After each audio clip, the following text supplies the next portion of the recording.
So you rep, rep, represent Tibetans in North America.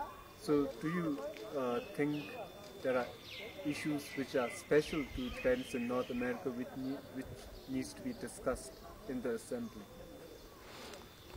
To be very honest, I just learned beginning of May that I was elected, so I really didn't have time to meet my constituents. But I'm sure there's going to be lots of ideas from the Tibetans in North America, because I've already received lots of letters and phone calls from people. They would like to meet with me, and they want to see some changes in the government. Now, until now, the Tibetans in North America, of course, felt sort of left out of the process. And now they have a member representing them. So they want to see a lot of changes happen in the government, and they want to make sure that I bring it to the assembly here and have things discussed. So all Tibetans consider this, the election of the present assembly, very important and significant. I think so. According to you, why you think this should be important and significant? Because, I mean, His Holiness has been working on this for so many years, and finally this is happening. And this time I think he's got lots of hope in the Tibetan people's deputies, and also Tibetans have lots of hope to something really concrete come out of it. You know, just not some people just holding the seats, something really concrete come out of it. So it is, we owe this to the people in our own writings, as well as to the government, His Holiness, and to the people in Tibet. So we'll all give our best shot. So what do you think are sort of the important agendas laid before you when you... Of course, the draft constitution is very important to go through this, and I personally don't think that we can decide that today from this assembly. It needs to be discussed further, because lots of people all over, they would like to see it, study it, and give their input. You know, I don't believe I have the mandate from the Tibetans in North America to vote on their behalf on the Constitution and speak on their behalf. And of course, selecting the cabinet ministers is very important. So I've basically come here with a very, very open mind. I really have to feel the situation. I really don't know, because I haven't really worked in the government before. So I'm new at this game, and I might have something to contribute because I'm new at it.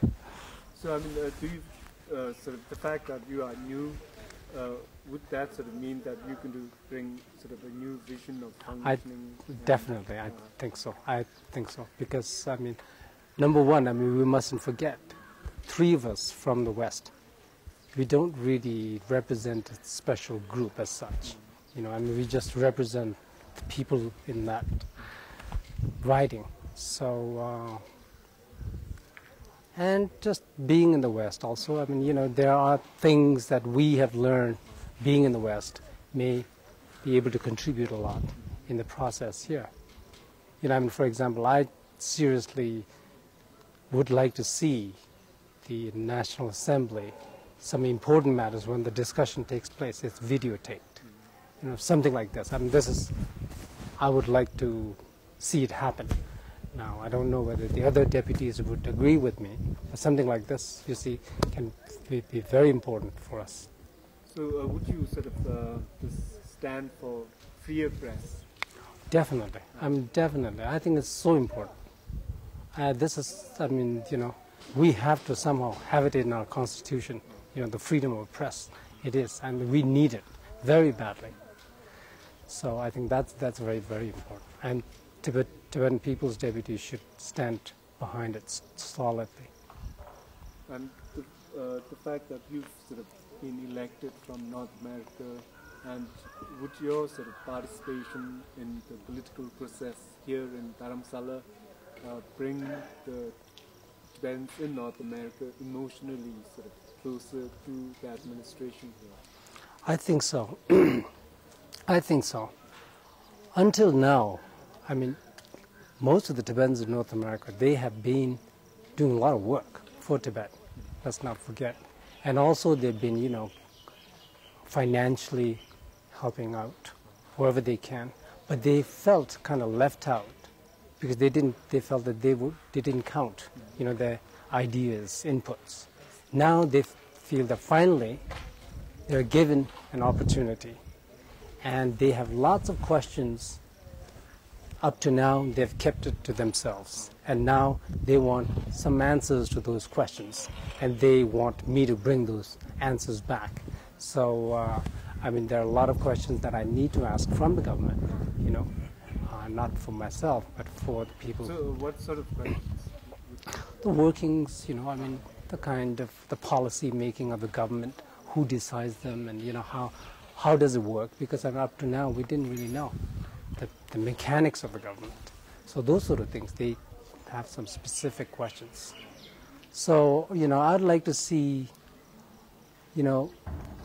lack of press, for example. Because of that, what the problem we have is we have lots of rumors going around our community. For something like this, I would like to see an assembly where assembly can call the individual, whether it's the secretary of the department or the cabinet minister, to the assembly and question, explain yourself. This is what we've been hearing. How did it happen? And through the people's deputies can go back to the people and say, look, this is what happened. You see, that sort of thing, I don't believe it has happened to now, and this is how it should happen. And very kind of open discussion, like with filming the debates and stuff like that. So His Holiness in his speech said that he would like the members of the new assembly discuss and come up with an idea of going about, this forming a concrete sort of relationship with China. So personally, do you want to see sort of a departure from the Strasbourg proposal, or what's your opinion on this issue? Well, we have lots of different opinions on this specific issue in North America. I have personally felt that when I was in Canada, my role basically was to support the Tibetan government's policy in exile, whatever they do. I didn't see that my role, I didn't want to get into questioning the Tibetan government's policy because I wasn't really here day to day kind of thing, you see. So I just went along with it. But of course there are some Tibetans in North America, they feel very differently about it. And now as far as formulating a new idea, how to go about it. Now this is, of course, we have to go back to the constituents, and I'm sure, all I can do is gather ideas and things and then bring them here and discuss, and we'll see what happens. Thank you.